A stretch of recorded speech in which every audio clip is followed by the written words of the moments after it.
Eiropā populārākā apmaiņas programma Erasmus šogad atzīmē savu 25. gada dienu. Aizsākot nozīmīgās jubilejas svinības Latvijā, Valsts izglītības attīstības aģentūra šodien, 27. martā, pa visu Latviju izsūtīja 45 īpašās tortes. Viena no tortēm nonāca arī izglītības un zinātnes ministra Roberta Ķīļa rokās, kurš, starp citu, arī ir bijis Erasmusā. Zviedrijā un Turcijā. 4. un 7. gads.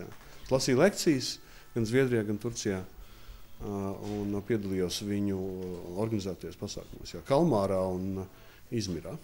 Es domāju, tāds no augstākās izglītības atvērtības un starptautiskās tieši atvērtības nozīmes, tā ir pats galvenais un svarīgākais, kas noticies. Erasmus ir palīdzējis atvērt Latvijas augstāko izglītību diezgan sistemātiskā veidā.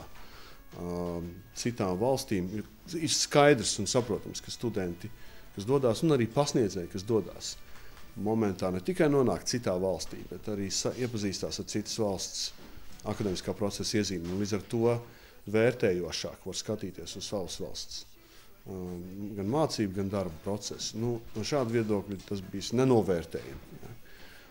Tieši šī salīdzināšana un citas pieredzes atnešana atpakaļ. Tas nav citi instrumenti, kas būtu ar tādu plašu jaudu bijis. Garšīgās tortes saņēma arī Erasmus vēstnieks, Latvijas Mākslas akadēmijas rektors, profesors Aleksejs Naumovs un Erasmus programmas koordinātoris Elīna Ģibiete un Agnese Bloka. Es domāju, ja jaunais cilvēks aizbrauc studiju laikā kaut kur citu Eiropas pilsētu vai valsti, kur viņš iepazīstās ar citu kultūru un pēc tam atbrauc kā lielākais faktiski patriots, ka es pamanīju, ka vienkārši daudz studenti atbrauc arī kad stāsta savus stāstus, jo viņi novērtē to, kas ir šeit un kas šeit ir labs. Tādā ziņā skola, tādā ziņā arī atvērtība, bet arī tā bāze, kas mums arī tā stiprā puse arī. Ja? Pēc tam viņi nepazūd, jo viņi ir arī publiskā telpa, vai tās izstādes, vai tā ir dizaina kāda sadarbība joma, vai tā ir mode. Jo tie ir tādi cilvēciņi un jaunie cilvēki, viņi veiksmīgi, un tas priecē.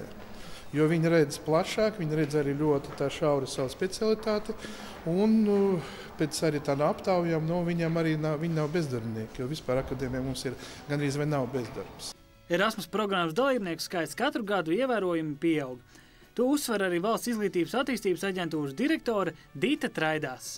Mēs ar katru gadu redzam, kā mainās šī statistika un dinamika pozitīvā virzienā, jo arī finanšu līdzekļu programmai ar katru gadu ir vairāk. Tas nozīmē, ka aizvien vairāk studenti var izmantot šo ļoti nozīmīgo iespēju gūt tādu starpkulturālu dzīves pieredzi, valodas iemaņas uzlabot un faktiski savas adaptācijas spējas svešā vidē pārbaudīt uz sevi, vai viņi kā nākamie darba tirgus dalībnieki, kā viņi spēja arī starptautiskā vidē sevi parādīt un izdzīvot.